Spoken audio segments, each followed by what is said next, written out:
అమ్మవారిని సేవిస్తుంటారు. కశ్యప ప్రజాపతి హోమం చేసేటప్పుడు గోవిందరాజస్వామి దేవాలయాన్ని నిర్మాణం చేశాడు. ఆ గోవిందరాజస్వామి వారి దేవాలయం పక్కన పెద్ద వృక్షం ఉంటుంది. సంతానం లేనటువంటి వారు తమ కట్టుకెళ్లిన చీర కొంగు చింపి అక్కడ ముడుపు కడతారు కొమ్మకి.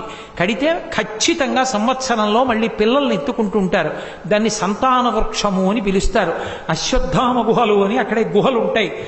అంత ప్రఖ్యాతమైనటువంటి క్షేత్రములతో కూడుకున్నటువంటి నరసింహస్వామి వారి ఆలయం ఇప్పటికీ కూడా నెల్లూరు పక్కనే వేదగిరి అంటారు. ఆ వేదగిరి యందు వెలిసి ఉంది. అలాగే మనకి తూర్పుగోదావరి జిల్లాలో కూతవేటు దూరంలో కోరుకొండ అంటారు.